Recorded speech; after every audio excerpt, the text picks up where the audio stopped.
जय श्री राम मित्रों, आप सभी का मेरे YouTube चैनल संस्कृति विशुद्धा में हृदय अभिनंदन है। सुन रहे हैं अत्यंत रोचक कथा रावण और अंगद के संवाद की।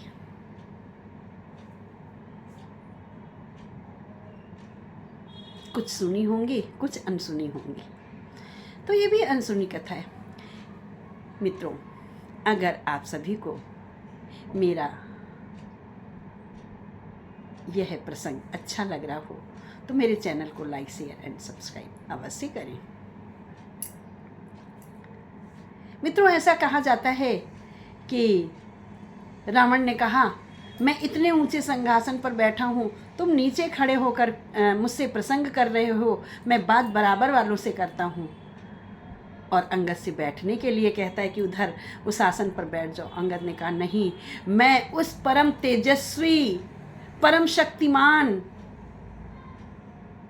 श्री हरि का दूत बनकर आया हूँ, मैं अपने लिए आसन स्वयं निर्माण करूँगा। और अंगद जी ने जय श्री राम का उद्घोष किया है सभा में।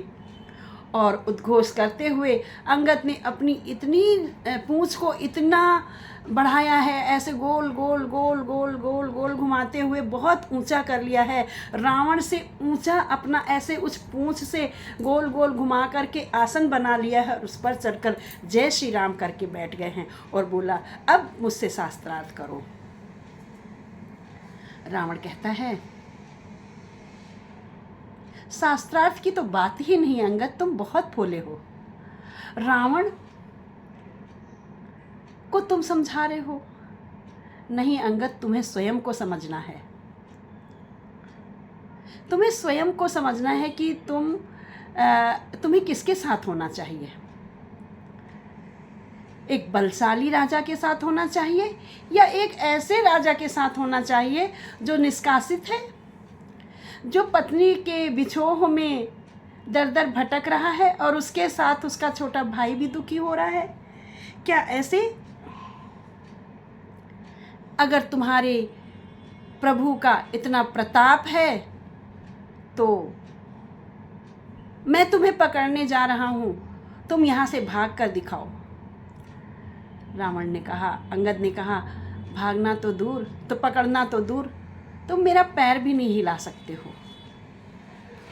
और अंगद इसके साथ ही कहता है, जो मम चरण सके सठ टारी, जो मम चरण सके सठ टारी, तो फिरऊँ राम सीता में हारी। जो मम चरण सके सठ टारी, तो फिरऊँ राम सीता में हारी। मैं ये वचन देता हूँ कि अगर तुम्हारी सभा में किसी ने मेरे पैर को जरा सा जिस स्थान पर मैंने जमाया है वहाँ से टाल भी दे, खिसका भी दे, तो मैं सीता को यहीं के यहीं हार कर चला जाऊँगा। मैं सीता को ले नहीं जाऊँगा। मैं यह वचन अपने प्रभु श्री राम की ओर से तुम्हें देता हूँ। अब तो दशानन बहुत खुश होता है। दशानन अपने सभासदों से कहता है पैर उठाने के लिए। सभी आते हैं, पूरा जोर लगाते हैं, पूरी ताकत लगाते हैं, लेकिन पैर नहीं हिला सकते हैं। बिल्कुल भी नहीं हिला पाया। क्यों नहीं हिला पाए मित्रों? इसके पीछे भी एक गूढ़ रहस्य है। मान्यता ये है कि पृथ्वी माँ ने अंगद का पैर पकड़ रखा था, क्योंकि उनकी पुत्री की इज्जत दांव पर लगा दी थी अंगद ने। मैया जानकी धरती माँ की पुत्री हैं,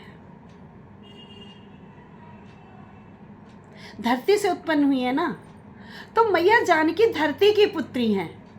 और धरती की पुत्री हार जाए, ऐसा माँ धरती को, ऐसा माँ पृथ्वी को सहन नहीं था।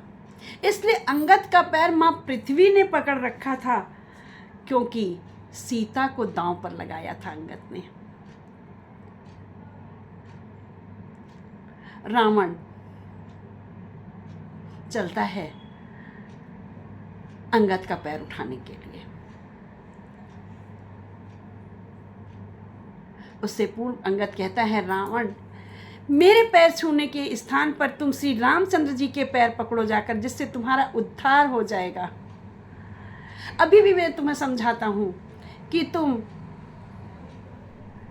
मंदोदरी को साथ लेकर के मैया जानकी को आदर सहित रथ पर बिठाकर मेरे प्रभु राम को समर्पित कर दो, वो तुम्हारे सारे अपराधों को क्षमा कर देंगे।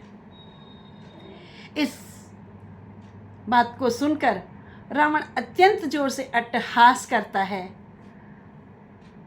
और अट्टहास करता हुआ झुकता है। मित्रों, एक बहुत अनसुनी कथा है। आइए जानते हैं अपने अगले वीडियो में।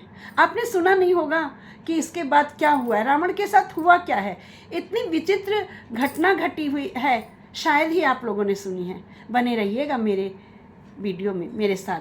जानते हैं अपने अगले वीडियो में कि जैसे ही रावण झुका है तो क्या हुआ है, किस प्रकार से रावण का अपमान हुआ है। आइए जानते हैं अपने अगले वीडियो में। बोलो महावीर अंगद की जय।